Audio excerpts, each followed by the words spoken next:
Rec League Podcast. Tell your friends, tell your neighbors, tell your family, tell your haters. Available on Anchor, Spotify, Google Podcasts, Radio Public, Podchaser, Pocket Cast, Breaker, and Stitcher at Rec League Podcast on Facebook, on YouTube, and on Instagram at Rec League Pod on Twitter. Episode 64, available now. Yo, whether you watching this from Facebook, Twitter, click the link in my Instagram, or YouTube itself. What up, world? So I just watched Jungle Cruise. It is the latest attempt at Disney Studios, Walt Disney Pictures, trying to flip one of their amusement park Disneyland, Disney World rides into a movie. It stars The Rock, Emily Blunt, Jack Whitehall, Edgar Ramirez, Jesse Plemons, and Paul Giamatti. It is directed by I don't know how to pronounce my man's name, probably Jamie, where he's from, I don't know. Jaume Collet-Serra. I know that was a bad pronunciation. That's my fault. But he directed House of Wax in 2005. He directed some Liam Neeson movies, Unknown, Run All Night, The Commuter. I know I'm forgetting one or two. And he directed The Shallows with Blake Lively. So you got Emily Blunt. She is looking for a specific plant, flower that could change the world. Jack Whitehall is her brother, and when she gets down to the location of where she believes this is located, The Rock is he's a tour guide. He's like a river boat tour guide or whatever you want to call it, and he's the best guy suited that she can find who knows the water, who knows the area. And I love The Rock. I love Emily Blunt. Probably two of my favorite actors working right now.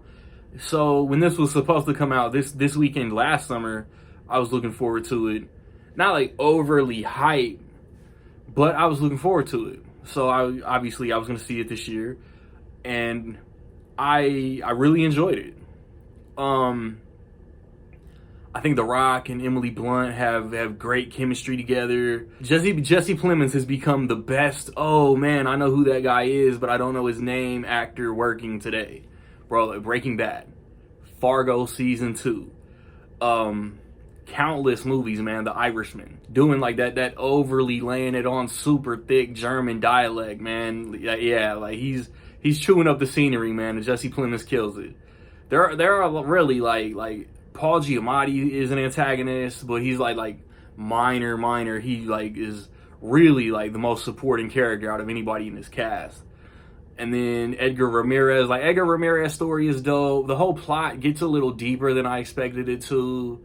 Visually, this movie looks great. The cinematography looks great, man. If you're gonna film in the Amazon jungle, you know what I'm saying? Like, you have to have a beautiful looking movie, man. And this movie looks amazing.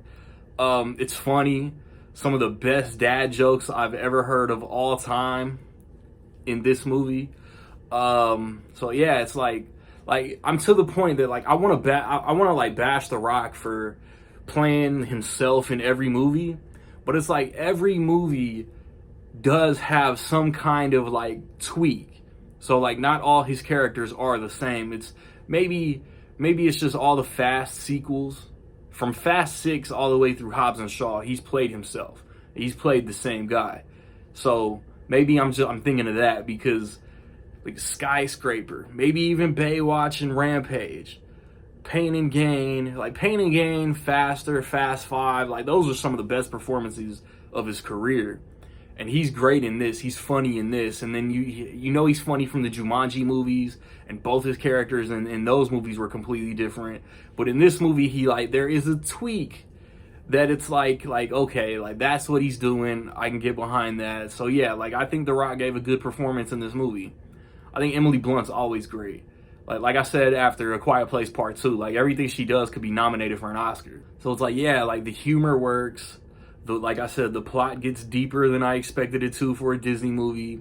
Like it really does like give you those vibes of like The Mummy from 1999 or Indiana Jones to an extent. Temple of Doom to an extent. Meets the original Pirates of the Caribbean, The Curse of the Black Pearl. Like there is that Disney humor and it works. Like I was in on Jungle Cruise. Like it feels like it could just be like a singular one-off story, and it also feels like they left it open for possible sequels. Because you know studios are all about the franchise anyway. So like I think if this makes enough, or if for whatever reason, maybe like the streaming or when it comes out on DVD, Blu-ray, 4K, whatever, the sales are like that. Like I could see Disney greenlighting a Jungle Cruise too. And I mean, The Rock liked working with this director because he's directing Black Adam.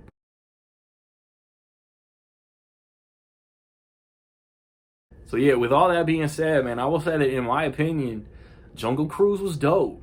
This was a lot more fun than I expected it to be. So have you seen Jungle Cruise, man? What you think about it? Positive, negative, somewhere in between? Let me know. Last weekend, I posted reviews for Snake Eyes, G.I. Joe Origins, for Old. The weekend before that, for Escape Room, Tournament of Champions, and Space Jam, A New Legacy. Next weekend, I want to watch The Suicide Squad. Then a couple days after that, Batman The Long Halloween Part 2 comes out. And then the following weekend is Free Guy, Respect, and Don't Breathe 2. I hope to watch and review all of that. Most recent Rec League podcast, we talked about M. Night Shyamalan, man. We show love to M. Night Shyamalan, his career. It was a real dope, real fun, entertaining conversation, man. I hope y'all check that out. So like, subscribe, comment. Find me where you find me, man. Don't know where to find me. Watch these credits. Peace.